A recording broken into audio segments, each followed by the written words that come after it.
All right. Yeah. So thank you very much.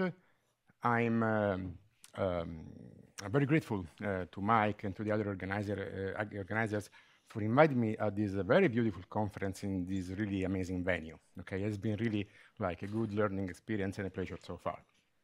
And I would like to start with this picture that has been shown already a few times. A few times during this meeting, which is one of the most famous illustration about turbulence. Okay, and it is really a remarkable picture by Leonardo da Vinci. Also because it's not a typical illustration in the sense that it's not a drawing or something that you can see. If you pour fluid from above to create a turbulent flow, definitely don't see this much structure, okay? So this is an illustration of a theory, okay, of a theoretical idea. This is how Leonardo envisioned turbulence. And it's a beautiful multi-scale structure that consists of features, eddies, vortices, at several different length scales. And what that makes it really incredible is that, as you know, presumably even better than me, this is in essence the very same idea that Richardson put forward a century later to explain the nature of the energy cascade. Okay, big worlds have little worlds that feed on their velocity, and little worlds have lesser worlds, and so on to viscosity. Okay, so this is a little Swiftian poem by which Richardson explained that turbulence is ultimately the trick that nature has devised in order to dissipate energy when dissipation is negligible. So for this reason, it should be rather surprising that turbulence somehow can be observed also in biological active fluids. Okay, so these are fluids made of biological constituents in which the velocity is of the order of 1 micron per second. Okay, then almost everything in biology goes at the speed of 1 micron per second. Okay. So in this regime, dissipation dominates over inertia. Nevertheless, if you look at these videos, this is, for instance, is an example of an active nematic fluid made of microtubules and kinesin. It was pioneered by my good friend Zvonimir Dojic in 2 dimensions. And I will explain what that is in a second, but Mike already has done a wonderful job in introducing the main ingredients here. Well, so this flow consists of several vortices, jets, swirls, and so on. So it is very much reminiscent of a turbulent fluid in 2D, even though here Reynolds number is essentially 0. In the second video here, instead, what I have is sperm cells. Okay, this is a work that came out some time ago. And once again, you keep seeing the same swirling motion. And finally, the last piece of work, which is much more recent, these are human bronchial epithelial cells. So those are cells that are plated on a 2-dimensional substrate. It's a different kind of turbulence. It's a decaying kind of turbulence. As you can see, the cells eventually come to a rest, and yet they do display similar patterns. So if you believe, if you have the impression that this swirling motion in these 3 videos is visually similar, you are very much on the right track. In fact, it's not just visually similar, but it's statistically identical, in the sense that all the metrics that we can extract, the statistical metrics that we can extract from these experiments actually give us the same results. Now, there are several reasons to be excited, I believe, but I'd like to highlight 2 of them. One is universality. So this is one of the key concepts in this meeting, right? So universality is a crucial idea in statistical physics. Unfortunately, when you get to deal with biological systems, you soon realize that perhaps this idea is too ambitious for biology, okay, especially for cells, because cells are really complicated, okay? There are a lot of different effects that might or might not come into play, depending, for instance, on the environmental conditions. So this is something that biologists called phenotypical plasticity, has nothing to do with material plasticity, and yet is a major hurdle if you try to model biological systems.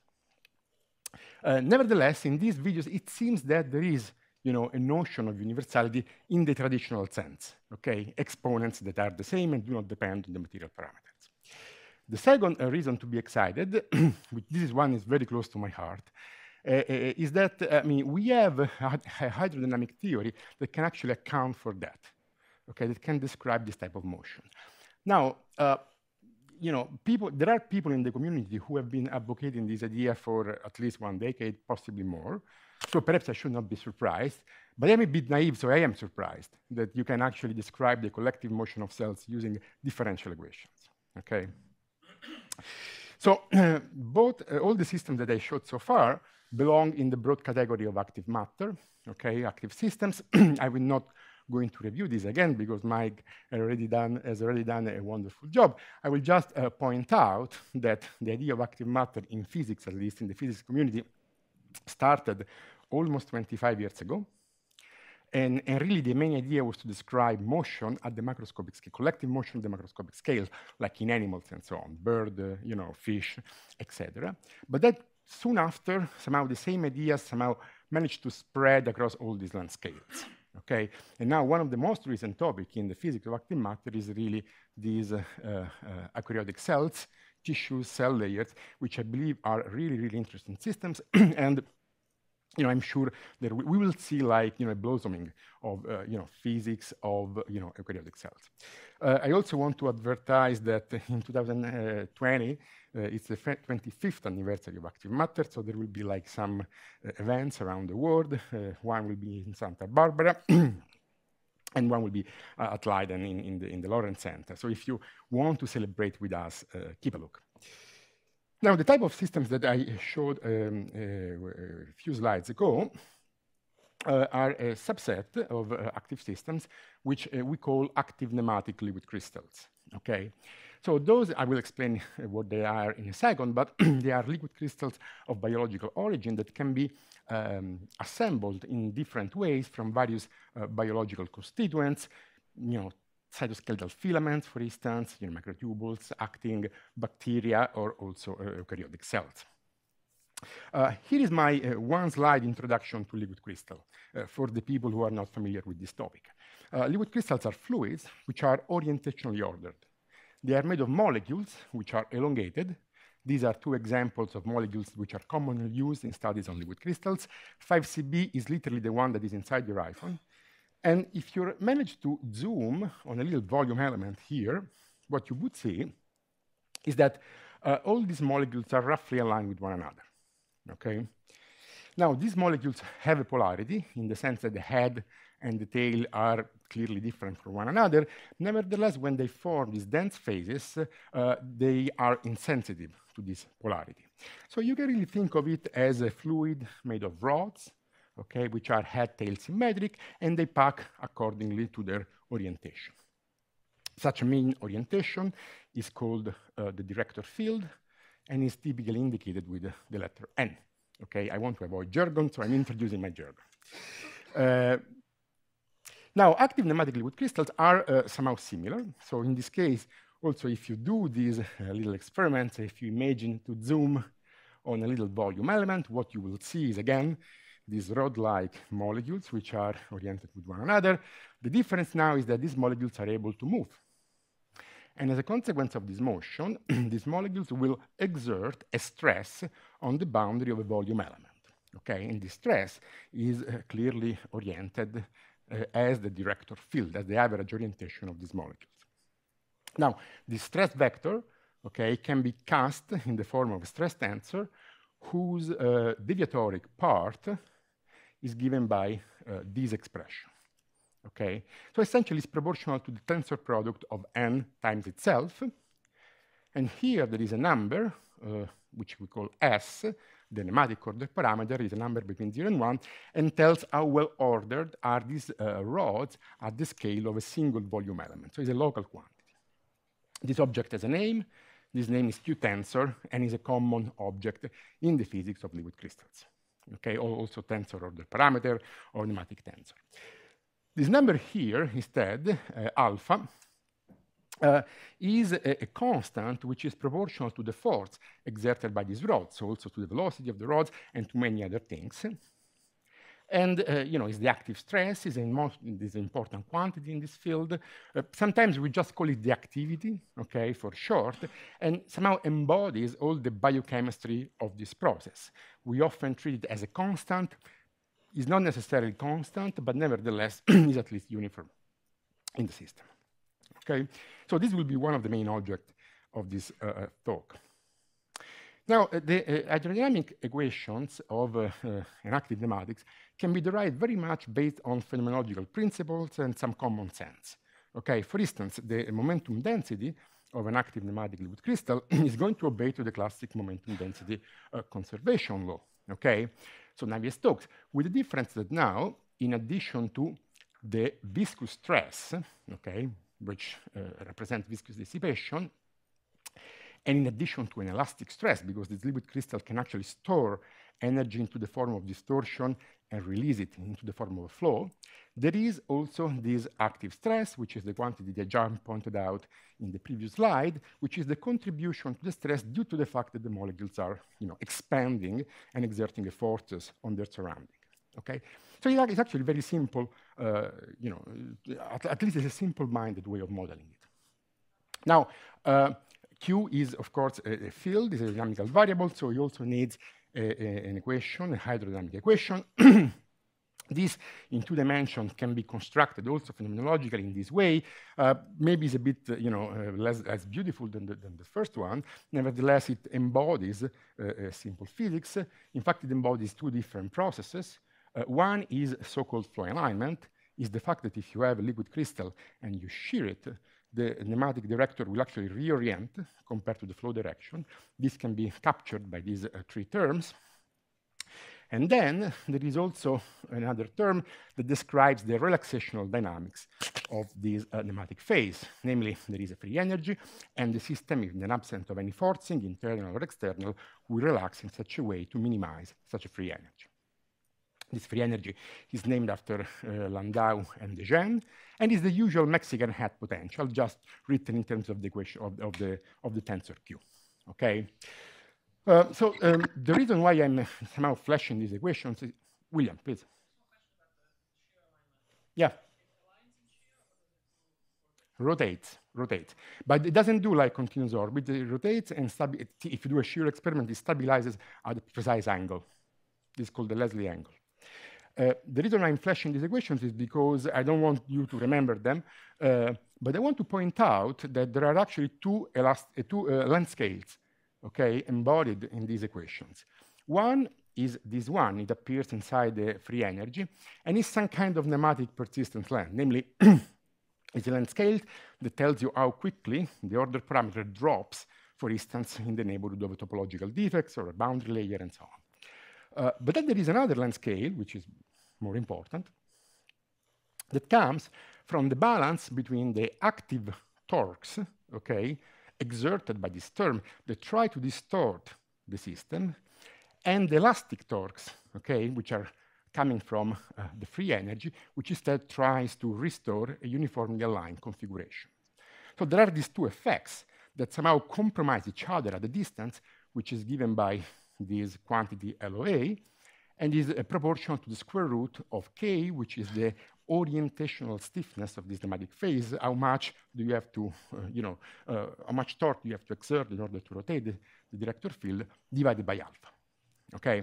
Now, the beauty of working with experimentalists in a lab is the fact that you can actually check these intuitions right away. And for instance, in the experiments by Zvon-Mirdojic, you can actually see both length scales simultaneously. This is epsilon, this is L sub A, okay, the active length scale. So one is the size of the defects, the other one is somehow the radius of curvature of these folds, of this deformation. The active length scale, as I said, is very important. And depending on how this length scale compares with the system size or the confinement length scale, you can actually explore all the zoology of active nematics. For instance, when the length scale is much smaller than the system size, typically the system is found in the lowest free energy state. Okay, so the configuration that minimizes the free energy. This might or may not be flowing, depending on the geometry, depending on the boundary condition, but is the ground state. Now, if you imagine to increase now the activity, okay, by putting, for instance, more of this biochemical fuel, eventually these active length scales will become of the order of the system size. The ground state becomes unstable, Okay, it becomes unstable to a state which is characterized by spontaneous distortion and typically by a flow, a laminar flow.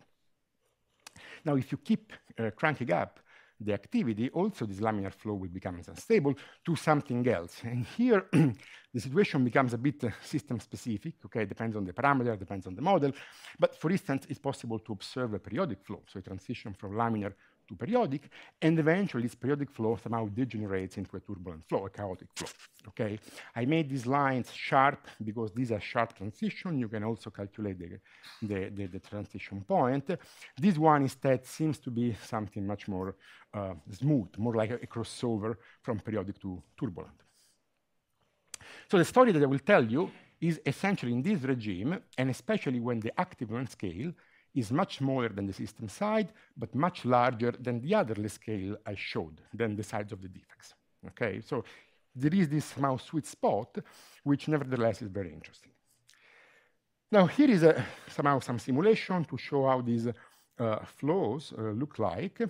And I must say I'm very embarrassed to show the simulation after what I saw yesterday, you know, galaxy and so on.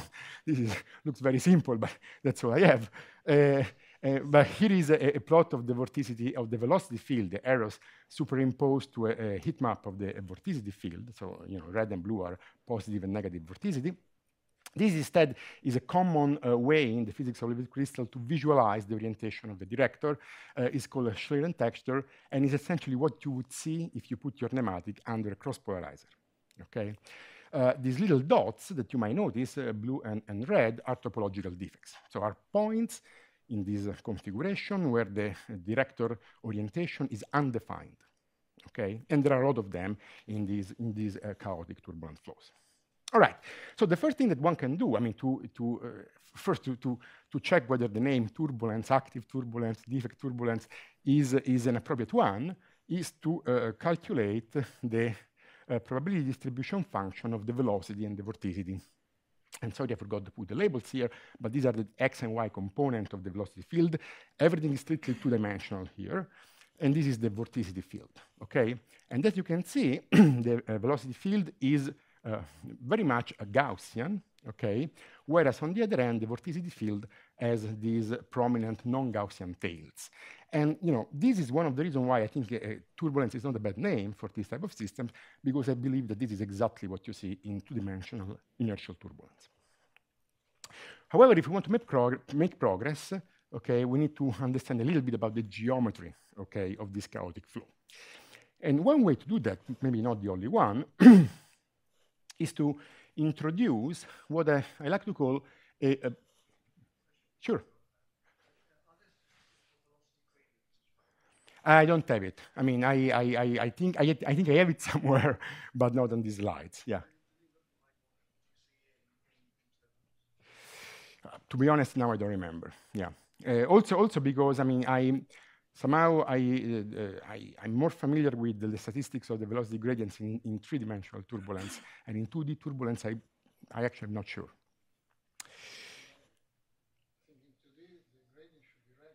Should be regular. So yeah, certainly there is no intermittency, and so you would see, so all the moments would scale in a predictable way. All right, so this vortex aerial density is a function, let's call it n of a, such that the product of n of a times dA is the number of vortices whose area is in between A and A plus dA. Okay, so it's a simple vortex aerial density. This quantity can be measured, and this is the result. Okay, so this is a paper that I wrote in 2015. So as you can see, so this is, by the way, is a log linear scale. Okay, so a straight line indicates an exponential distribution.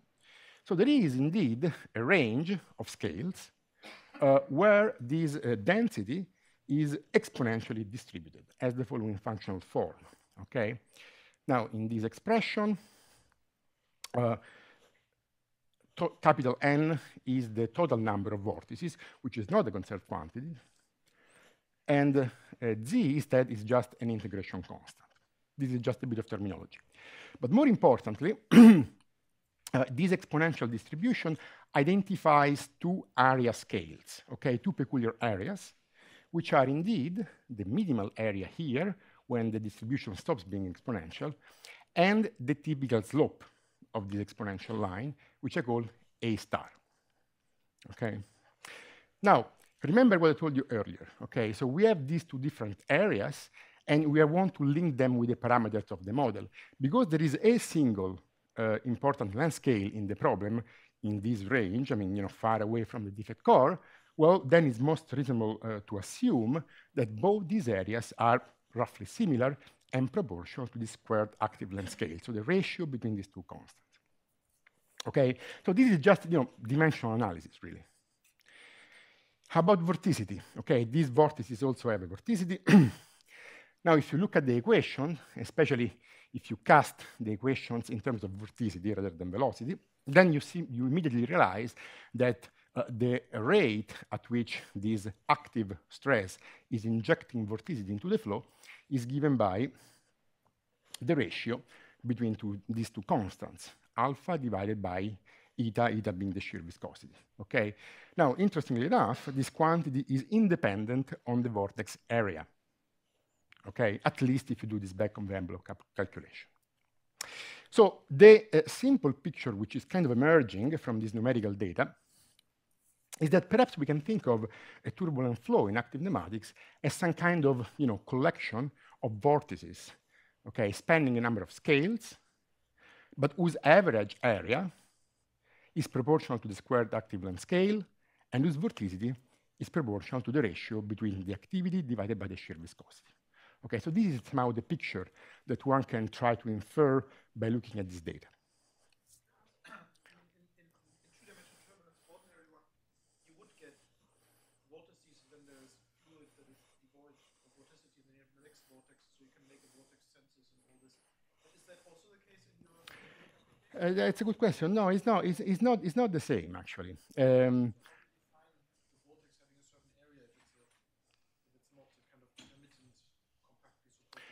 Okay, that's a good question, but it's a bit of a technical one. So there are criteria for that. One that is used, for instance, in meteorology, uses a field called the Kubo-Weiss field, which is roughly related to the Lyapunov exponent of a tracer particle, which is advected by this flow. So based on that quantity, you can determine whether you are on a vortex or you are in this shear zone. Okay, and by mapping this quantity and do some image analysis, it's possible to reconstruct the shape and the area of these vortices. Is that how those distributions work out? Yeah. Exactly. So it's possible to now verify to test this picture by, again, looking at the numerical data, and it kind of works. So these are the two areas that I showed as a function of the square activeness scale. They collapse on top of one another. They are proportional to L sub A square. This is the vorticity of a vortex as a function of the area. I told you that it should be independent of the area. I don't know, maybe if you look carefully, you will see that there is a little bit of slope here, okay? But I would argue that this is weakly dependent, okay? All right, so we are in good shape. We can use somehow this, numerical evidence and this bit of intuition in order to construct some kind of ensemble of vortices, okay?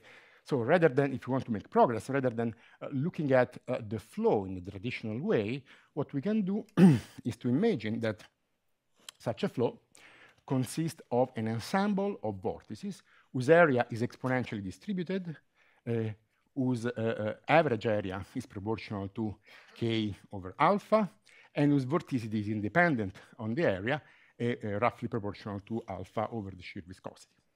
Okay. Now, this is not just somehow a way to make sense of things, okay, like a conceptual framework. This is also a calculation tool, because now what we can do is to replace the special averages that you would like to calculate when you deal with turbulence with the ensemble averages. Okay, so far this is a work hypothesis. It's not tested. So let's see how it works when we apply this strategy. A few things that you can calculate, and it will make sense to do it, is to how the enstrophy, okay, so the square vorticity, and the energy, the kinetic energy, scale with the activity in the system. Okay, it makes sense to calculate these quantities. And if you do it, you realize that the entropy scales quadratically, okay, with the activity, while the energy scales linearly with the activity. So this is what I would expect. This is a bit less trivial, okay? And the reason is a bit less trivial is because if the kinetic energy scales linearly with the activity, it means that the velocity, okay, scales like a square root of the activity, okay? And this is not what I would have expected, naively, because somehow the forcing term that drives the flow is proportional to alpha, and so you would expect that also the velocity would be proportional to alpha. And indeed, that's exactly what happens in active laminar flow, okay, but not in turbulent flow. Let's see if we can make sense of that using this ensemble of vortices. So replacing these special averages with ensemble averages, one can calculate the kinetic energy is equal to this expression. Now, this is independent on the area, so this is a very simple integral, okay, and is equal to the omega square times the ratio between the second and first moment of this distribution, which is proportional to alpha. And analogously, for the enstrophy, you get something similar, which is proportional to the square of alpha, consistently with the observation. This is a bit dry, I understand, but it's actually a very simple way to, intuitive way to understand these properties. These vortices, okay, have a size that scales like 1 over the square root of alpha. And the angular velocity, let's put it that way, that scales proportional to alpha. And if you just apply, rigid body rotation type of approach, you will convince yourself that the velocity should be proportional to the product of these two quantities, which indeed scales with the square root of alpha. So, the bottom line is that if you increase the activity, the vortices become faster but smaller, okay? And so this affects the kinetic energy. All right, that was a simple one, I have to admit. Now, let's try to do something a bit more complicated. Let's look at the spectral densities, okay? So this is the holy grail of any, theoretical work on turbulence. As a reminder, so the energy spectrum is defined from this expression. The entropy spectrum is defined from this expression. It is actually trivially related to the energy spectrum. Just for comparison, this is what happens in two-dimensional turbulence. So in two-dimensional turbulence, you have altogether 4 exponents, which are universal. And you have 2 of them because there is a direct entropy cascade and an inverse energy cascade. Okay, and each of them has a signature on the spectra. So for instance, for the energy, you have Kolmogorov type of scaling to small k value, k being the wave number, and k to the -3 to large k value. This is the energy. For the entropy, for the entropy on the other end, you have k to the 1/3, okay, for small k values, and k to the -1 for large k values. Okay, so this is what happens for inertial turbulence. Now, let's see active turbulence. So here there is a difficulty, okay? And the difficulty is that you have to somehow parameterize this vorticity field. And one way to do that, again, maybe not the only one, maybe not the best, is to assume that this vorticity comes from a superposition of vorticity of a single vortex, okay? And this can be written as this constant, omega b, the vorticity of each single vortex that we know does not depend on the area and has a simple structure, times, this is a structure function that tells essential information about the geometry of a vortex, okay? How the vorticity changes if you go far away from the center of the vortex. Now, we don't know this function, okay? And by this numerical simulation, we can also argue that the geometry of these vortices is kind of complicated. Nevertheless, I'm a physicist, and therefore I like spherical chaos and also, circular vortices, okay? So if you assume that your vortex is just a disk that is kind of rotating, okay, then it means that this structure function is a step function, okay, which is equal to 1 inside the vortex and 0 outside the vortex. This is a simple parameterization of this vorticity field. Next, what you can do, you can use this parameterization to calculate the ensemble average under the assumption that the vortices are spatially uncorrelated. So this is a mean field assumption, and it's the best that I was able to do at that time. The spectrum for the entropy that you calculate using this approach is kind of convoluted, okay? It contains a couple of Bessel functions, a Gaussian, so it's not really simple to decipher. Nevertheless, has very simple and clear asymptotic behavior. It scales like k for small k values. So this, Greek kappa is just a dimensional version of the wave number, and it scales like k to the minus 2 for large k values. And as a consequence of that, the energy spectrum scales like k to the minus 1 for small k values and k to the minus 4 for large k values. So here are the 4 exponents, okay? How do they compare with the numerical simulations? And again, I need to somehow confess my embarrassment, because in 2015 that was the best that I was able to do. 256 by 256 square grid, very small. So I didn't even try to actually feed the small wave number region. And this is just, a line that shows the analytical prediction. You can argue that this is, kind of consistent, or at least not obviously wrong, right? However, thanks, fortunately for me, other people devised a better way to do this simulation. So this is a paper by Alert, Joanny, and Casademun that was, you can find it on the archive. And in this case, they managed to go on much larger sizes, also using a clever parameterization of this nematic field. And here, the 4 exponents actually, are manifest. Okay, so they are exactly what predicted by the theory. Let me add a little bit of information about the defects. We heard about the defects that play an important role in this active turbulence. I just want to explain why they play an important role. Because somehow, as a consequence of these active stresses, okay, that are injecting, force inside the system, the defects are able to actually generate flows. And these flows are very closely related to the geometry of the director field around the defect.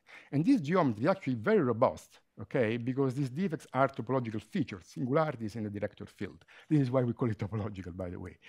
So for instance, a +1 defect, so this is called a +1 disclination, this type of texture, and will produce a couple of counter-rotating vortices. This is a -1 disclination and will produce more vortices. The bottom line is that the statistics of the vortices and that of the defects is actually the same. Okay, so if you know one, you can infer the other.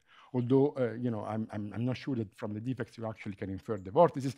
Even though I see recent work by the group of Dunkel and Nita Fagri that seems to actually demonstrate also that you can go in the other direction.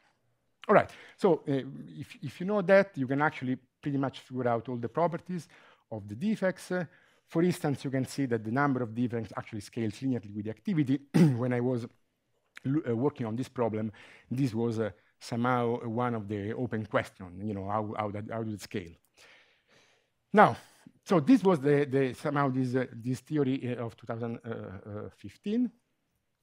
The first experimental group that took the trouble to actually test it was the group of Francesc Agués in Barcelona. They did the same analysis on these microtubule kinesin systems, gently provided by the Dodge Lab, and they did find the exponential distribution of the area.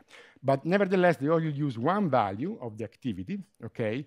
So we don't know how this line moves up and down, if you change the activity, and they didn't measure the vorticity, okay? That's very important. If you know this distribution and you know that the vorticity does not depend on the area, then essentially you can calculate everything about the flow. So more recently, Zvonimir, together with the student Linnea Lemma and Stephen Degamp, did a more sophisticated version of these experiments. They tried a bunch of different activity values and managed to confirm more. Now, if you ignore these 2 lines here, I will explain you why you have to ignore them, you can see that indeed the exponential distribution is recovered, and the fact that the vorticity does not depend on the area is actually very, very beautifully recovered, I would say.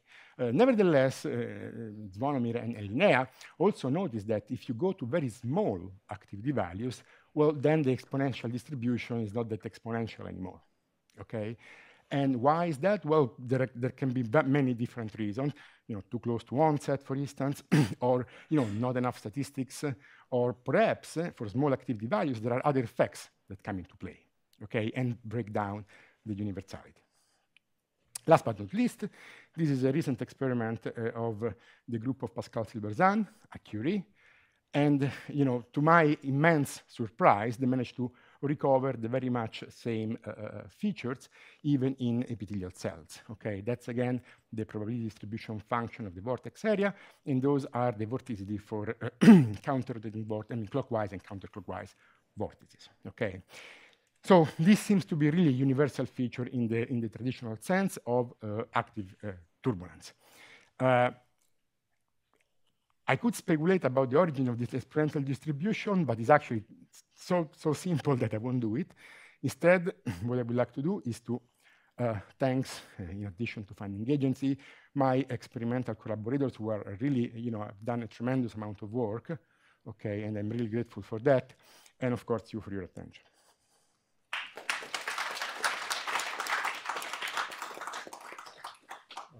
We have time for a couple of questions, please. Have you thought about more how to include correlations? Of course, it's impressive the agreement you get even without that, but I would at least think two vortices can't be on top of each other, so there's going to be an anti-correlation, at small scales. Maybe that's already in there, but... Yeah, so the... let's see if I have the slide here. No, I actually removed it. So the correlation between the vortices it becomes evident if you calculate the vorticity correlation function, okay? Because you can see very clearly that it agrees with this mean field theory up to the way when you have you move far one typical side of the vortex, and then it becomes anti-correlated because the positive vortex is surrounded by negative vortices just for continuity. So yes, I mean, there is definitely a correlation. Doesn't seem to affect not just the small scale behavior, but even the large scale behavior. And this is kind of surprising, okay? So I don't know why, but it's certainly something that it would be interesting to look at. One more, please. Is there in these systems any notion of permanence of vorticity, like being relatively constant following the fluid? Or is it flickers like a light bulb, goes on and off? I mean, I would say it does flicker like light bulbs. I mean, so what you have is that the average number of vortices stays the same. Okay, so if you count the vortices and you average over the sample, you'll see that indeed this number is constant. And this is one of the things that you can actually use to make sense of this exponential distribution by using Boltzmann counting at the end of the day. But they are very non-persistent. I mean, they appear and disappear continuously, just like the defects. Yeah. Okay, I think we postpone other questions to the discussion. Let's thank Luca again. Thank you. Hi, everyone. My name is Junhui Liu. I'm a graduate student working with Nikta Fakhri in MIT. So today I'm very excited about telling you the story about a fascinating signaling event that takes place inside the living cell, and where the protein of a nanometer size could organize and orchestrate into waves that propagate into hundreds of microns in scale. So what's even more fascinating about this whole process is that we can use turbulence to understand it. I want to start by first thanking everyone that is involved in this project, especially Pearson and Zehan that have also come to this conference. Pearson from Professor Jorn Dunkel's group is also going to shortly talk the second part of the story. So the signal event I just showed you takes place inside the starfish oocyte. Starfish oocytes are large, round, and transparent cells having a typical diameter of around 150 micron, which is huge compared to the size of the signaling protein, Rho protein, that are known to guide important cellular function during the early oocyte development. So the Rho protein in the oocyte exists in two conformations, an inactive conformation in the cytosol and an active conformation on the membrane. Transition between the two conformations are catalyzed by enzymes in the oocyte. So despite the huge size difference between the Rho protein and the starfish oocyte, during early development, the concentration of the Rho protein in its active conformation often needs to be coordinated on the cell level. An example is the initiation and propagation of spiral waves in the active Rho protein from one side to the other of the side of the cell when we put extra activation enzyme GAF into the oocyte. Not only could the spirals form and propagate on the cell level size, it could also later organize into those complex wave propagation patterns with a sustainable length scale on the whole cell level, but also maintain really rapid local concentration turnover. So the video here are the fluorescence intensity of the active rho reporter that we visualize using live cell imaging. So specifically, we also know that active rho does not just migrate on the membrane. Formation of such cell-level signaling events is a combination of both the reaction events involving the rho exchange between the cytosol reservoir and the membrane reservoir, and also the diffusion events, where rho both diffuse on the membrane and in the cytosol. The GAF molecule activates a self-catalyzed transition between the inactive conformation to the active conformation on the membrane. We know that such reaction diffusion kinetics embeds a limit cycle in the rho species phase space, which corresponds to the local oscillatory dynamics that we already observe in the active rho species. What's even more intriguing is that experimentally, we could indeed tune the GAF level in different cells, and what we get is very different complex wave propagation patterns. Those videos are generated independently from different oocytes. We term these patterns as different independent steady states because they represent our access to a variety of non-equilibrium steady state with continual injection of energy to sustain those signaling patterns in living cells. Each of those states maintains their typical wavelengths ranging from 15 to 30 micron, and also their typical temporal oscillation period ranging from 50 to 120 seconds. So despite that those non-equilibrium steady states exhibit very different spatial wavelengths as well as temporal oscillation period, the fact that they all locally oscillate permits us to use phase as the other parameter. So experimentally, imaging data are taken on a pixel grid, with each pixel being half a micron in length and width. When we record the fluorescence intensity time series, we realize that such local oscillatory dynamics persist even in a single pixel resolution. We can then use a time delay embedding algorithm to extract a phase value at every time point. And the extracted phase has a range of -pi to pi. In that way, we can extract a phase time series corresponding to every intensity time series we have at every single pixel. And when we combine them together, we get our reconstructed phase field.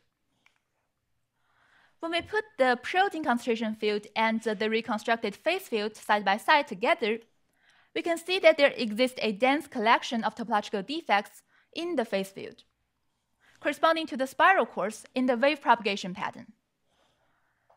Those defects, as discontinuity point in the phase field, turns out to belong to two classes, 1D number +1 and 1D number -1, corresponding to the clockwise rotating and the counterclockwise rotating centers in the phase field. In our field of view, those two types of defects always maintain similar density. When we track the defect trajectory as point object moving from frame to frame, we can also see that they have intriguing dynamics. At any instantaneous time, there always exist the newly created pairs of +1 and -1, and also the newly annihilated pairs. Defects that are long-lived are not positioned close enough to any of its oppositely charged partner, and they meanders around with a linearly growing mean square displacement. When we calculate the total defect density as a function of time, we realize that across all those steady states, they all maintain distinct defect density, but they are all steady despite such continual flow of creation and annihilation events happening. So when we generate more independent steady states and we quantify those defect statistics, we realize that such defect density very nicely scale with the wave number we could extract from the protein propagation wave pattern. So these robust defect statistics then suggest to us that there might exist a specific mechanism across these states that guides the defect organization. So to resolve such a potential organization mechanism, we turn to a view in the phase velocity field as a way to quantify the phase coupling between the neighboring oscillators on the membrane. So the phase velocity field, here defined as the gradient of the phase field, characterizes a rich existence of the vortices, highly localized around center as the phase defects.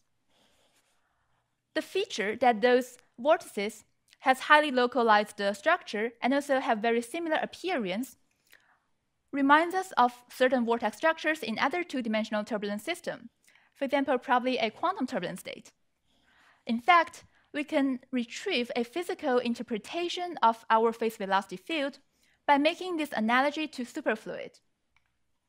So in superfluid system, there is this connection between the fluid velocity and the phase velocity established by a constant.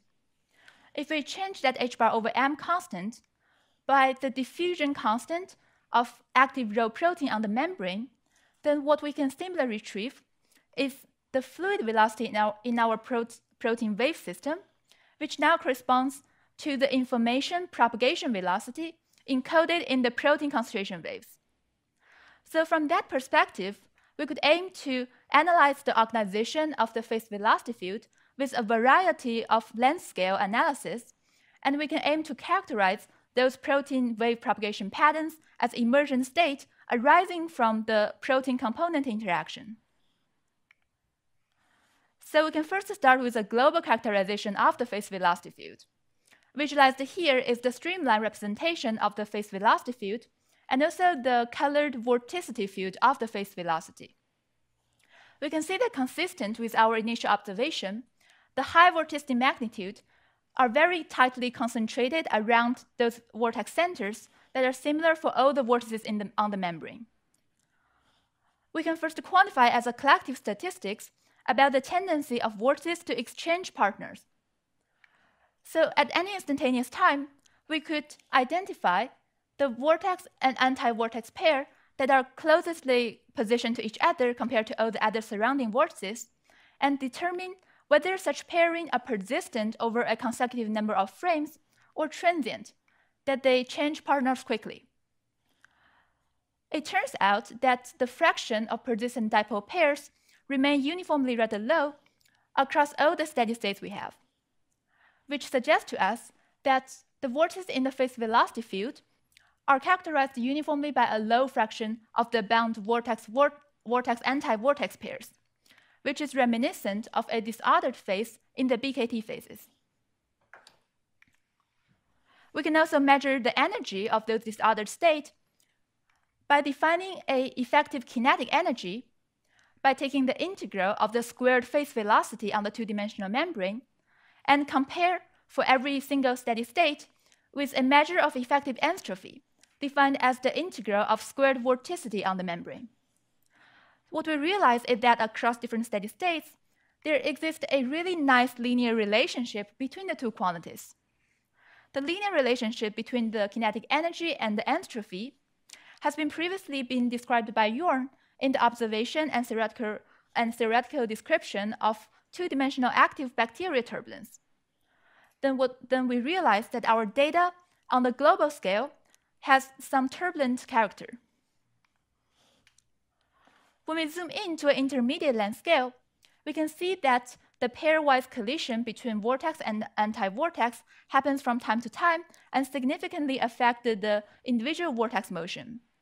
We can then try to characterize such collision statistics by locating all the pairs of vortex and anti-vortex that eventually annihilated and plot their relative speed as a function of their pairwise distance. When we take in all the statistics we have of more than 6,000 vortex pairs from all different steady states, we realize that there still existed this substantial acceleration as the pairwise distance decreased. We can also decompose the relative speed into tangential and radial component, and this is when we realize that such acceleration is definitively contributed to by the radial components, which is indicative of a conserved vortex-anti-vortex attraction across the states. We can also notice there exists a transition in the noise level embedded in those curves as the pairwise distance decreases. This could also be explained in the pairwise interaction picture, since this could be interpreted as a many-body to two-body interaction transition. When the pair vortices are far apart from each other, they interact with multiple partners, thus giving this noisy dynamics in this range. But when they move closer with each other, they experience a more conserved pairwise interaction thus giving this conserved acceleration across states. In fact, when we quantify the length scale on which such transition happens, around 6-7 micron, this is also consistent with the length scale we could extract from the previous kinetic energy and enstrophy linear relation. So we can then go into a smaller length scale predicted by the two-body interaction range about the pairwise pre-annihilation dynamics. This corresponds to the spiral core annihilation in the protein concentration field. Visualized here is the streamline representation of the phase velocity field, where we can already see there exists a strong compression of those phase velocity streamlines when the pair vortices approach each other. We can quantify such pre-annihilation statistics by plotting their pairwise distance and also the radial relative velocity as a function of time before annihilation. And what we realize is that across different steady states, there indeed existed this conserved acceleration dynamics. It turns out that such conserved acceleration dynamics gives rise to a also conserved velocity statistics. So when we quantify the distribution of the normalized vortex speed, we realize that different steady states exhibit not only a similar parallel distributed tail at the high speed end, exponent of those parallel distribution also exhibits very common value around -3, which to us is reminiscent of the feature that Professor Nigel-Goldenfield has suggested in the collection of two-dimensional pairwise interacting topological defects. And all these velocity statistics suggest to us that our vortices exhibit a generic two-dimensional vortex-vortex interaction. Apart from those multi-length scale analysis, we could also mathematically quantify the turbulence. So by looking at the braiding motion of those space-time trajectory of the defects, we could quantify the braiding factor, that is how entangled those space-time trajectories are, and also the braiding exponent, that is how fast such entanglement grows as a function of time. What we realize is that for a single steady state, by looking at those braiding exponent, we indeed could retrieve the positive exponent over a range of trajectory number, which to us suggested that the defects are indeed moving chaotically.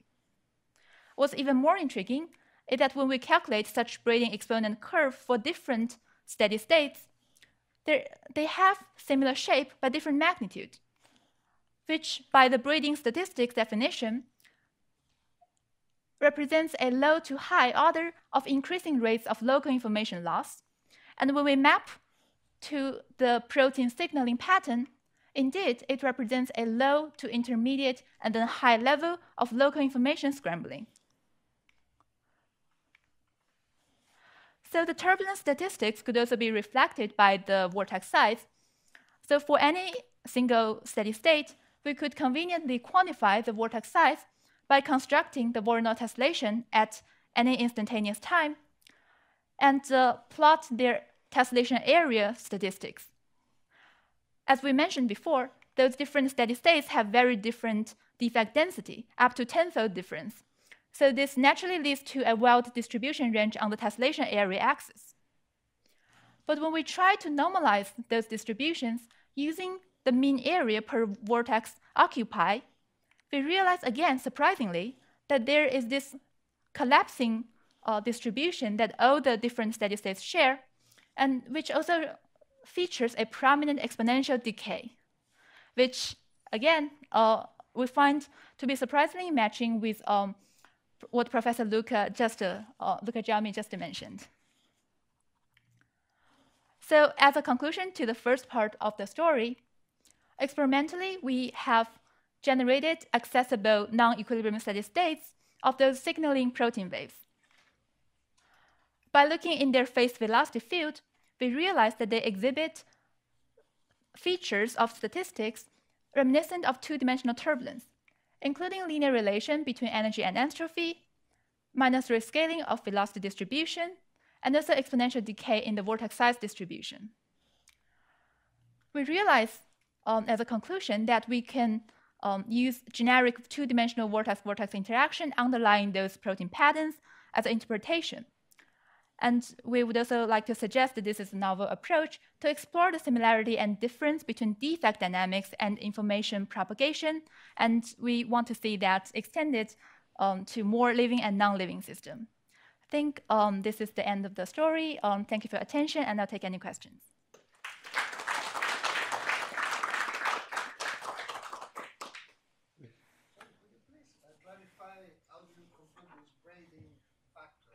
Oh, sure.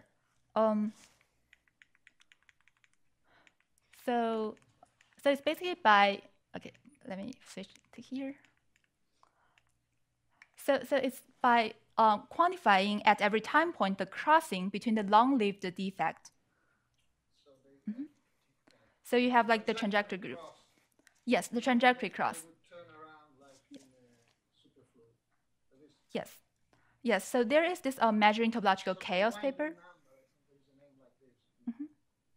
The winding number? Yeah, when a particle goes around another particle.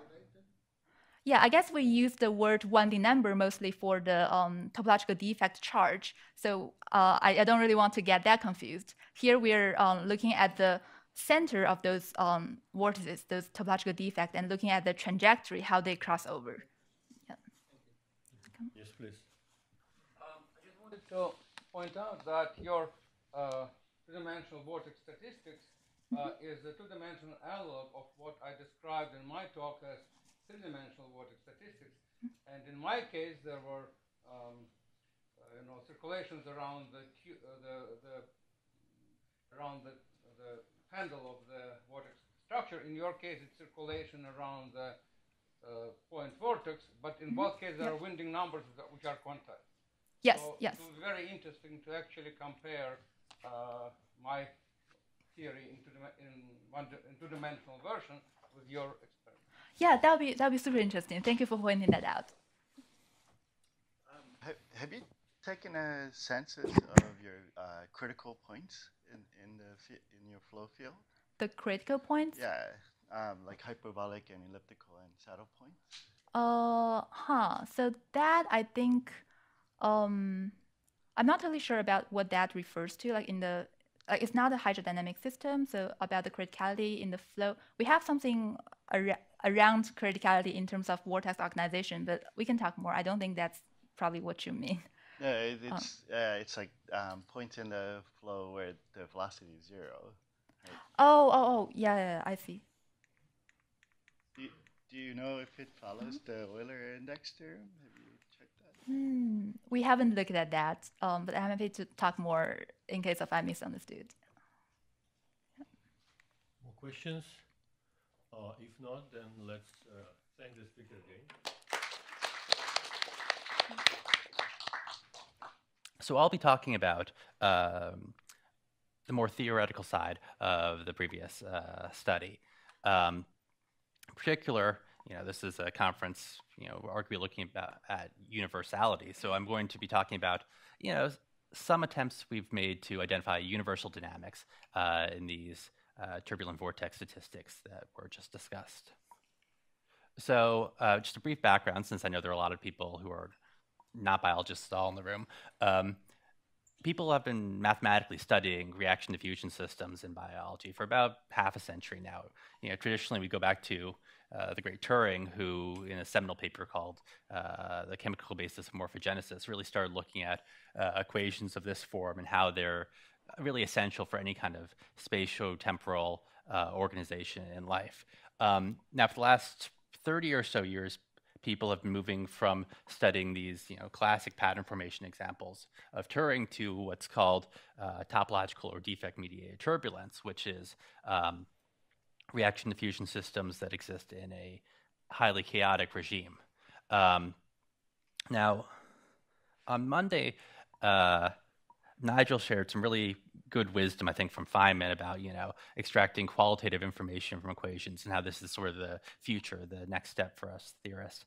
But that's sort of conditional on having equations to begin with. And one of the great challenges of this field from a theory perspective is our vast ignorance, really, of the precise reaction kinetics going on. So this is this cartoon we were using in the previous talk and elsewhere, depicting our system. You have these, central protein, what we're imaging, this rho GTP, which can be phosphorylated or dephosphorylated to rho GDP, and it interacts with two enzymes, GEF and GAP, one of which activates it, the other deactivates it.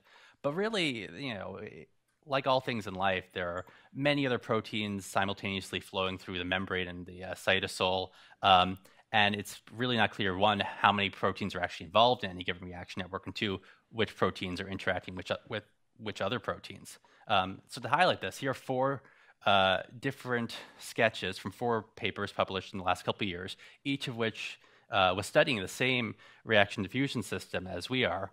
And you can see that each of them kind of identifies a different subset of key reaction diffusion interactions, various positive and negative feedback loops between different parts of the system. And each one of these different cartoons would represent a different set of nonlinearities in a continuum model of the system. So as a consequence, it becomes very difficult to instead look at a single model, and thus we seek instead looking for something a little bit more universal. Now, to do that, we ask, what do we actually know about this system? Well, one thing we're pretty confident on is that this system undergoes a Hopf bifurcation when we're perturbing it from, this is our starfish oocyte and its wild type, where there's just a single traveling wave, it's excitable. And as some parameter is changed to activate these spiral waves, it goes to this oscillatory mode instead. And it's believed this is Hopf bifurcation. And as many of us know, there is a good universal model for the behavior of an isotropic system near Hopf bifurcation. And that's the complex Ginzburg-Landau equation. And so for a given reaction diffusion network, you can map this to a complex Ginzburg-Landau. You do this, say you take this one, just imagine we have our rho GTP and there's some positive feedback loop with rho GEF, this enzyme. And you can imagine this might be represented by a reaction diffusion system of this form, a fusion term, some sort of cooperative activation of the rho GDP to rho GTP, and then this decays via rho GAP, which isn't mentioned here. And then one can find the fixed point, one can identify the Hopf bifurcation, and proceed through a very cookbook analysis to derive from this equation, for a given set of reaction rates, a corresponding, value for these two parameters in the complex Ginzburg-Landau model. So in this case, if we set k gap equal to 10, do this procedure, you get something that maps to Ginzburg-Landau with b equals minus 1.9, c equals 1.5. In this case, it's actually a pretty nice match for our model I chose pretty much arbitrarily. This is the simulations for those two parameters I mentioned, and this is one of our experimental oocytes. These are the phase maps. So it's okay, eyeballing this doesn't look that bad. And for other experimental data points, there are places in the Ginzburg-Landau phase space that visually look pretty similar. So that's okay, good sanity check, good first sign. But more importantly, so as I say, we're not trying to demonstrate the validity of any particular reaction diffusion model. We're asking, does complex Ginzburg-Landau, represent a universality class into which all of our defect statistics previously discussed fall?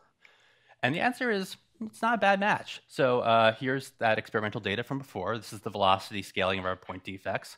It's vaguely -3, though it's noisy, that exponent scaling in the asymptotic limit. And you can do the same thing for, run a bunch of simulations of Ginzburg-Landau at different points in the parameter space. So these are all different morphologies, as I showed here. But in all cases, you can, following the same procedure, identify point defects at the spiral cores and calculate their velocities, and you get very similar scaling. The exponent varies a little bit depending on the value of the exact point in the parameter space, but in all cases, it's power loss asymptotic behavior, which is interesting. And then further, if we go to this looking at the vortex area distribution, which we've heard a lot about today in various talks, ditto. So again, the experimental data from before, and this is what you see at various points in the Ginzburg-Landau space. And you again get this exponential tail, semi-log plots or exponential tail. I should mention that as before, and in differently from Lucas' talk, we've collapsed this data by dividing everything by the mean area. So that's why the exact scaling is the same for all curves in both cases. But in all other respects, this is very consistent with what we were seeing also in the active nematics. And so the takeaway from this is it seems like the defect scaling behavior we're seeing in our system holds true for a really wide region of the complex Ginzburg-Landau parameter space. And that suggests that it would also hold true for a wide number of possible alternative reaction diffusion networks, which might be our, including the one that hypothetically would work for our system. So that's very interesting to us.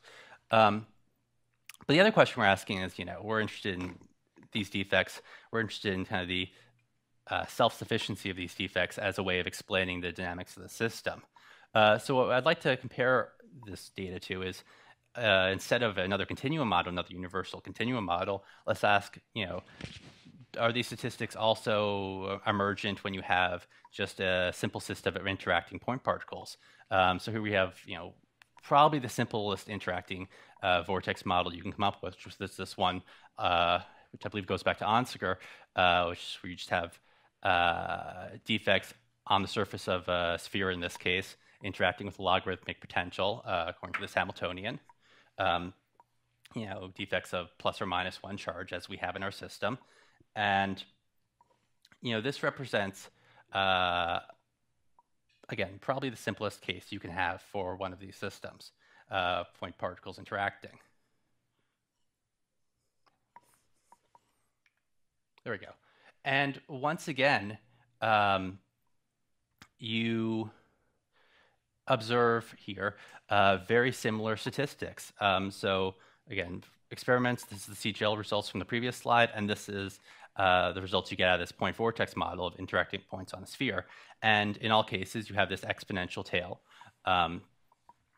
for the area distribution.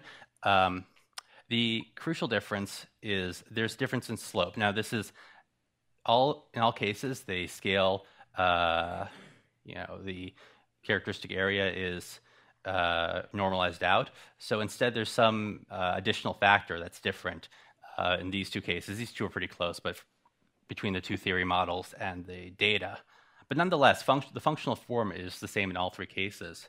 And likewise, when you look at the form of the velocity statistics, so in this case, again, as before, we look at, on the surface of a sphere, the statistics of the velocity field, or velocity of each defect, and calculate the PDF, you get power law scaling. Now, in contrast to the complex Ginzburg-Landau case, you actually can get a variety of different scaling exponents, and this seems to be strictly dependent on the energy of the Hamiltonian. So this is a Hamiltonian system, the point vortex model. You specify the energy when you initiate simulations, and you let it run. And so what we actually see is, if you plot the density of states, the value that's closest to the -3 scaling you get here corresponds to more or less this light blue curve, which is somewhat less than the mean most probable energy. Now, I think a lot of you are probably familiar with the point vortex model, but just as a quick refresher, it's got an interesting feature where there's this transition between, in the low energy regime,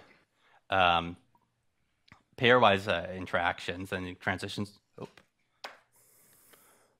Pairwise interactions, transitions to effectively independent particles. And then the high energy regime goes into these phase separations where all the like particles of one sign clump and all the ones of the opposite sign clump together in a separate cluster. So what this is telling us is the velocity statistics from this point vortex model that most closely match our experiments is somewhat in this intermediate regime, somewhere between here and here, which is to say most of the particles might be independent, but some of them are pairwise. And if you remember from Xinghui's talk, that's actually pretty consistent with what we see. It just happens that, you know, perhaps 20% of the particles are of the vortices we observe in an experiment are in fact in you know, pairwise bound states, and the rest are unbound. You know, likewise, you know, again, in all three cases, the exponents match up reasonably, given that this is especially a particularly noisy exponent. So I feel like the takeaway from this, the important takeaway is from this point vortex model, is that the dynamics we observe in this reaction diffusion system can be, it's sufficient to have just interactions between the topological defects. The topological defect interactions are sufficient to explain most of the key statistical behavior we were observing without the need for the broader continuum model. And that's exciting, because that's the real reason one ever is interested in topology in the first place, is that, you know, it's a way of reducing a more complicated system to something less complicated.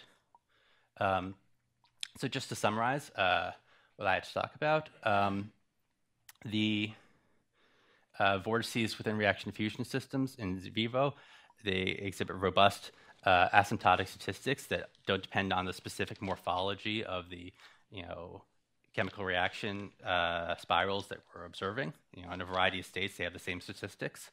And these statistics are matched by a complex Ginzburg-Landau equation, which one would reasonably expect to be a universal model to cover the sorts of reaction kinetics we expect to exist in this system. And finally, an interacting point vortex model is sufficient to recapitulate these statistics, you know, suggesting that the system is in fact reducible to just a set of interacting defects rather than a more broad, more complicated continuum system. So with that, I'd just like to thank, you know, Jinghui, of course, Zerhan, who's also here, and our other collaborator, Melis, and then Professor Jorn Dunkel and Nick DeFakri from MIT, who are my co-advisors. And thanks for being here.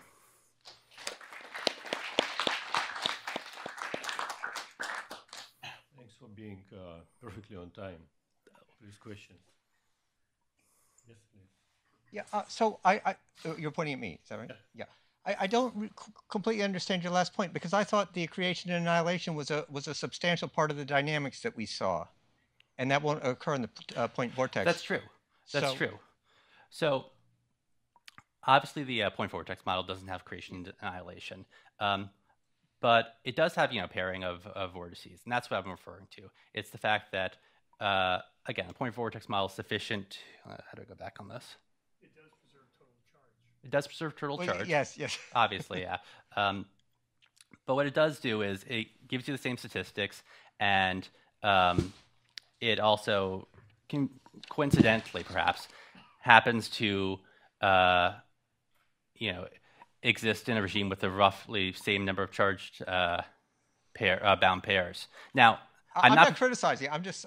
It did seem as though from the movies we saw from the previous talk that was a really quite substantial part of the dynamics. That's all. No, and that's it was just a absolutely comment. true. It's not really. I wouldn't propose this as an actual model of the system. The key idea here is just that turbulent, defect interactions are sufficient to explain these dynamical features without like the need for a broader reaction diffusion model. I'm going to take it off on that. Mm-hmm. So you. If you turn on your microphone. Right side. So taking off on that. Excellent. There we go. So you have creation and annihilation, but maybe the more important part of that is that you have attraction and you probably have repulsion between, you know, like sign things that you don't have in the point vortex model. So I'm wondering if you endowed the point vortex model with a couple of extra interactions that might pick out the V to the minus. Well, so again, we chose the point vortex model because it's simple, but the obvious next step for this, I think, is there are some like known solutions for vortex interactions for actual reaction diffusion systems. So I think there's a known solution for if you have two vortices in complex Ginzburg-Landau, they'll have a velocity interaction that's exponentially decaying. And so, and it's an attractive one too.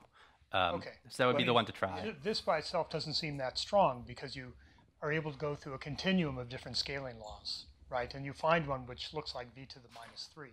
Oh, of course, right? yeah. So, But again, we're looking for sufficiency in existence so far, not like for necessary. okay. I have the same comment made with the previous talk, but I also have a question. This statistics, you have symptotic statistics which emerges after stabilization or long-term simulation of the complex Landau-Ginzburg or other equations, but it's not exponential of minus beta times this point vortex Hamiltonian. It's not Gibbs distribution with this point vortex Hamiltonian. It's something more complex, right? Yeah, presumably, I think. Do you have any idea what it is? For the actual system, you mean? Well, you have statistics. Yes. Is describe a probability distribution. In your case, degrees of freedom are rather simple, just vortices. Yes. So what is effective PDF for the ensemble of vortices if it's not ideal gas with this?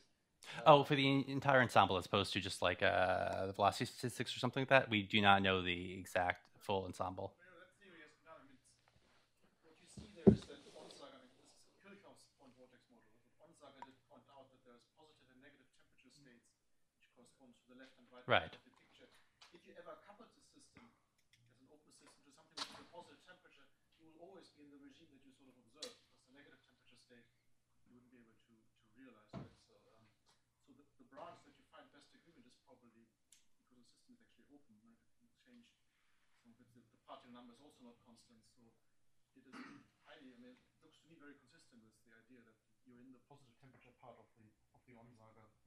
Right. And that's the natural place to be. Yes, please. Did you try to derive the point vortex model from the complex Ginzburg-Landau equation? Because you can do it by asymptotic analysis. You can derive. I know you can derive it from what do you call it? Nonlinear Schrodinger equation, but I don't know that you can derive the point vortex model from complex Ginzburg-Landau. Can you? I think you should be able to do.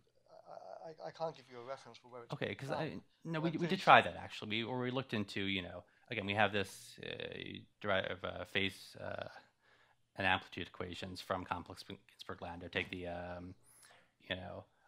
gradient of that, try and derive some sort of equivalent to an Euler equation and go from there.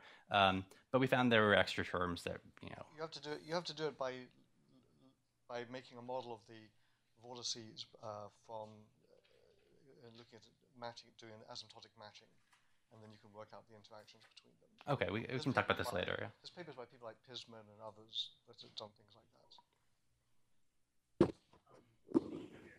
Just now about the nonlinear Schrodinger equation, and this is quite similar to the nonlinear Schrodinger equation. No, and I know with that equation you have kind of stable in time soliton solutions. Are there any such solutions for this? And do they kind of give you stable in time, temporally stable points, or temporally stable vortex? Are you talking about when you say this? Do you mean for the complex Ginzburg-Landau equation? No, for the nonlinear Schrodinger, but it has the same form of potential. Right. So I just wondered if this also has, soliton solutions that would be like kind of. I'm not sure off the top of my head. I think it does, but I'm not sure. Okay, I think we are running out of time, so please thank Pearson again. Beautiful pictures. I don't have a point to make. It's man-made locomoting means the biology. Okay. So this morning, at times I check Google images. Okay, this one is amazing. Maybe from some millions or billions of years, terabytes. A friend of mine just sent me that. They were doing something like that, and suddenly they were buried and preserved. So the Reynolds number is 10 to the minus 3, I guess, here. And here, you see this big blue whale. It's an artistic rendering, I suppose, for the size. So yeah, it's not real photo, but you have some photo similar to that. So if you calculate the Reynolds number, that's 10 to the 8, I suppose, something like that. Anyway, so that's how I did my discussion. So do something, right? So here you don't have to have turbulence. The flow can be very coherent. Maybe this so-called inverted Van Karman state is generated in order to produce the force, but it's not necessarily a turbulence at Reynolds number 10 to the 8.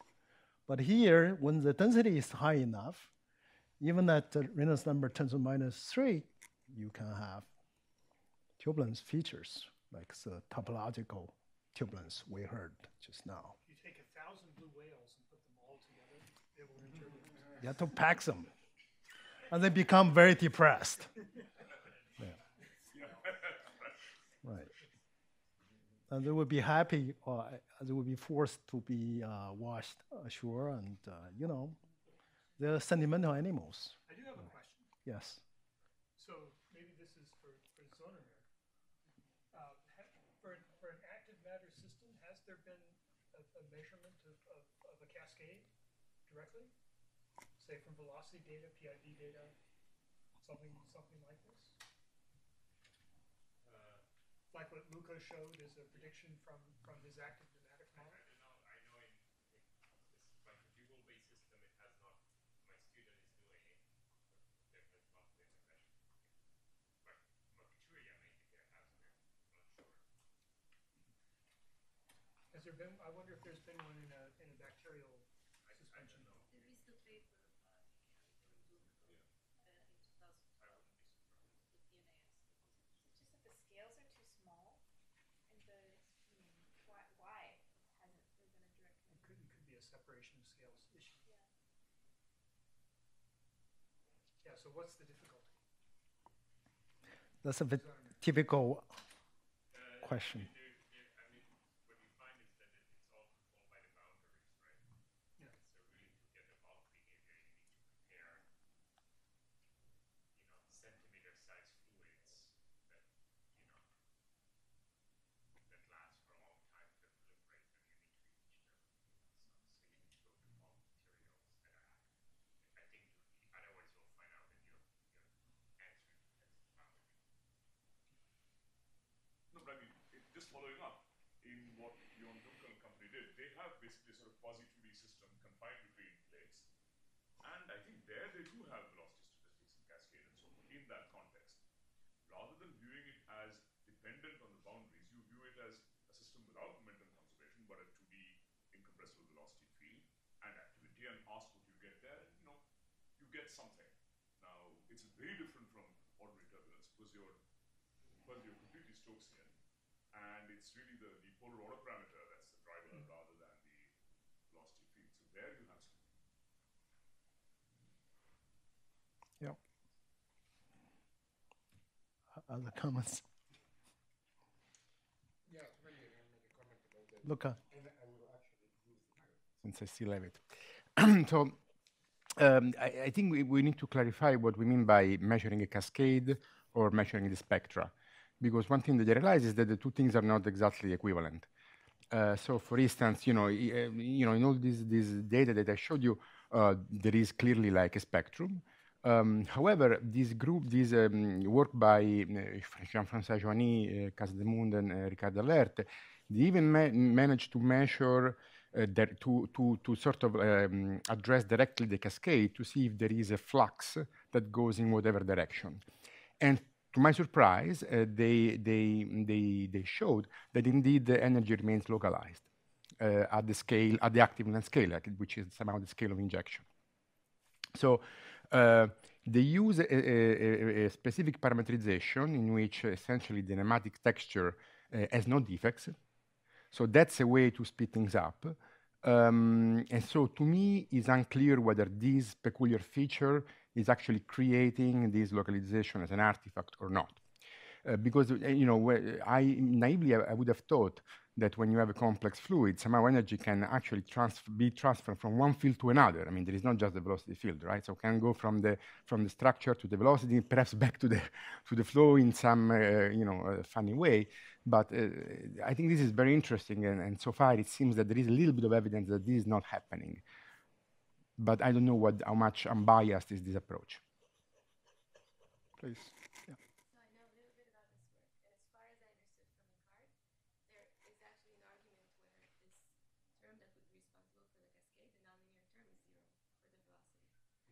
Use your seat mic, please.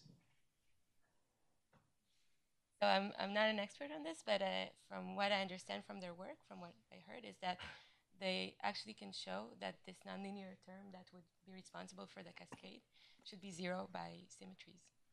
So like from theoretical arguments. This is This is Ricardo Lerta, Joani, and okay. Yeah. So that's I just wanted to know which model. Yes. So I think it's not. I don't think it's related to the defects. I think there is a general argument that says that. It is true though that you also use other So for instance, I know that in their work, I mean, to essentially to speed things up as much as possible, they take the flow alignment parameter. Now we are digging into the technicalities. They take it equal to 0, and which I don't know what that implies. I'm just saying that it's not a numerical fact. Okay, sure. No. I wasn't thinking about the numerical artifact. I was thinking about a consequence of the choices that they make in the analysis. If I can just ask a technical question, do they just have a co-rotational derivative? Exactly. Right. So the point here has to do with the form of the transport nonlinearity that sits in the Exactly. convection equation. So if you have a stress that's produced by something that looks rod-like, then you have an upper convective derivative. But if you're assuming that your microstructure, and so then you align with directions of extensional strain. On the other hand, if you're assuming essentially that you have spherical particles or round particles, then for the stress created by such things, then you just have a rotational derivative, and you don't have an alignment in the same way. And change the stability of systems quite a lot. So that's the point you're making. Yeah. Sorry, Mike, when you say you don't have alignment, you're still thinking of systems that carry stresslets but structurally don't have alignment? So they have an axis defined by their force dipole. That's right. They're just rotated by the vorticity. That's all that happens. That's the form of the Jeffreys equation in that case. So I've always been somewhat confused by the symmetry theories, because when you do the coarse-grained microscopic theories, the geometry of the particle plays a very large role, and you don't have a free parameter, so to speak, unless you change the parameter or change the geometry change of the active particle. Then you change the transport derivative in a very deliberate fashion. Does that make sense to you?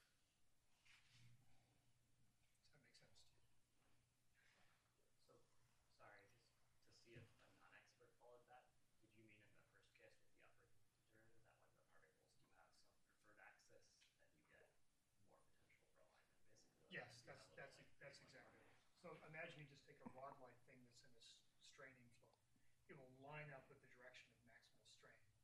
Right, but the spheres. If I take a spherical particle, it will just sit there unless there's a background vortical flow that will make it rotate.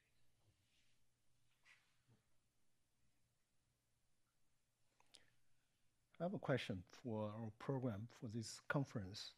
Do we have a talk on viscoelastic turbulence? Yes, we do. We have? Sandra. Okay. Raise your hand. Oh, okay. Yes, Today? Tomorrow? On viscoelastic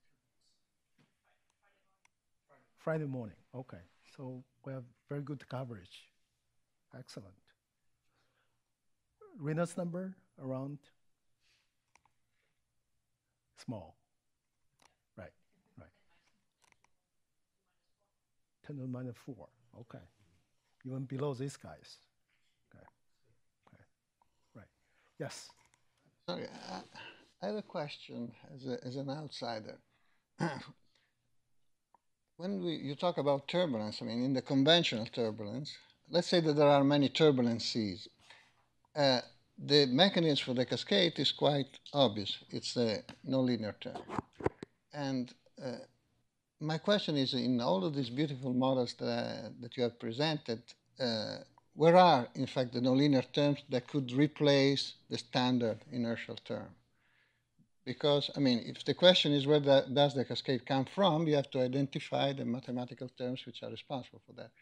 The fact that Reynolds is very small doesn't mean that you don't have coherence, which is another property of turbulence, because, as you know, hydrodynamic correlations are very effective at almost zero Reynolds, which is very different. Very small is very different from zero. So my plain question is, where are the nonlinearities in these equations which might replace U grad U? May I answer that? Yeah, please. So yes. I will say something about that in my talk after lunch. Okay. So I won't do any spoiler right now. But can you tell me now, since we are... I'll tell you now, so you can decide. Suspension. No, I don't want to skip your talk. As far as we can tell, at least in the regime we've looked at, the nonlinearities in the orientation in the vector order parameter equation. I see. The kind of self-advection of the polar order parameter is certainly very important. I see. Okay. And in fact, U dot grad U isn't important in that regime. The velocity fluctuations are. No, I understand. So there is another mechanism, okay, for self-advection. That makes a lot of sense.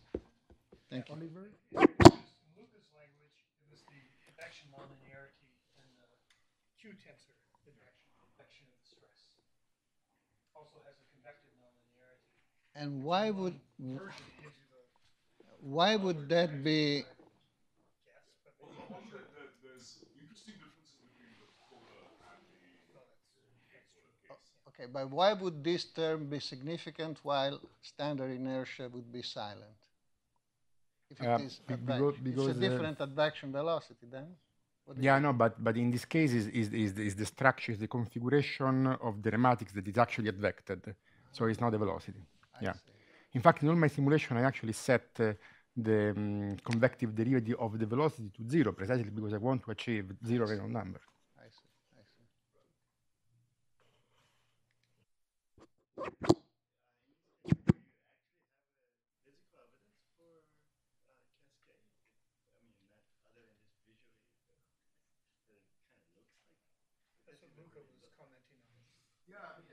Again, I mean, so from this more recent, numerical data, it seems that there is not cascade.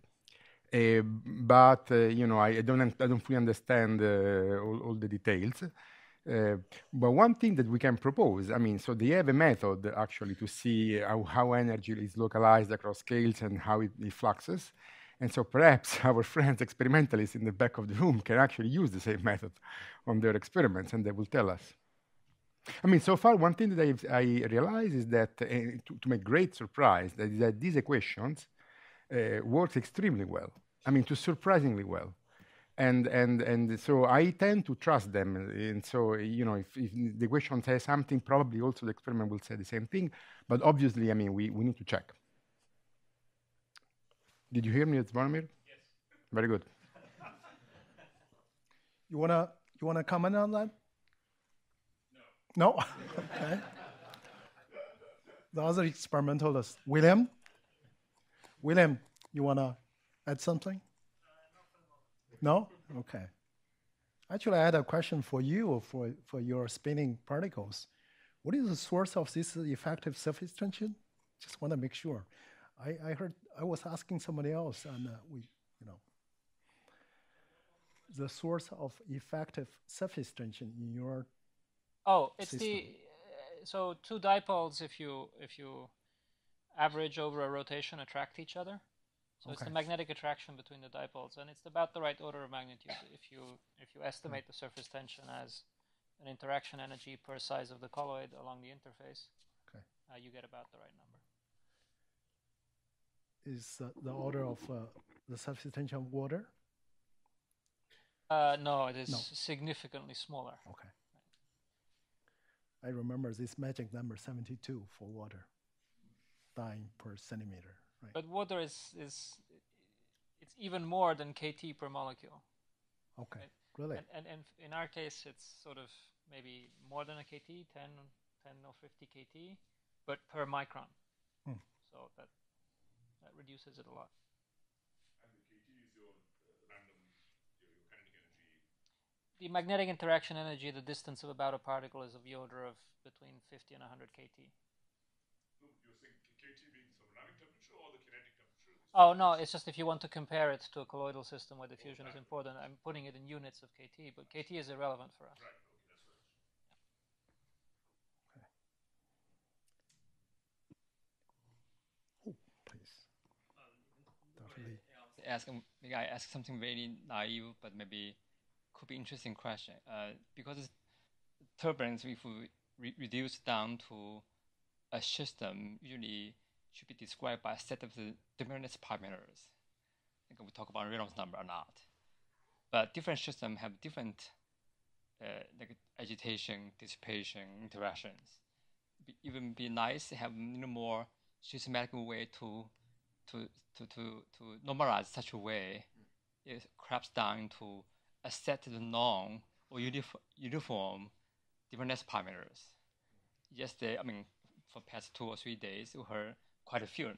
Reynolds number is always one, but they are very different. In reactive fluid like this, we have some like very easy to grab for people outside your field to understand why that effect can be or cannot be important, and so that's when look very fundamental, but could be very important. So let me try to understand the question. You want to find a demarcation point that. Well, some control parameter which is dimensionless. Okay. If that take one limit, equal classical fluid mechanics. Take another limit. I'm making up example. Become cosmology, for example. So that would be very unifying and satisfying. Can you see something like that, or I mean, not to you, to the audience? Since we are come for different kind of communities, and without that kind of simplified version, it's hard to communicate. Thinking, Mike.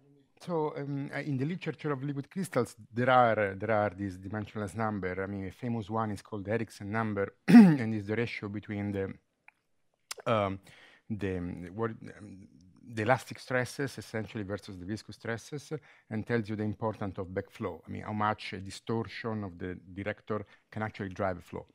But it's not crucial for this problem, I think. I think in this problem, somebody, now I don't remember who, so somehow used some active version of the Pleclet number, in which you have sort of like the velocity due to the activity on the numerator, and I believe the rotational diffusion on the denominator. And somehow this number tells you how much this active pumping of stress into the system is relevant compared to instead the tendency of a distortion to actually spread and becomes uniform across the system. So I think that could be one of these dimensionless number. Yeah. I think that's similar to this. I think it's square root of k over alpha. Yeah. Actually, because that's what it is. Yeah. Yeah. In the end, it is. Yeah, you're right. It is like any Pleclet number, all the kinetic coefficients drop off. It actually ends up being the ratio of a length scale built from stress and elasticity only.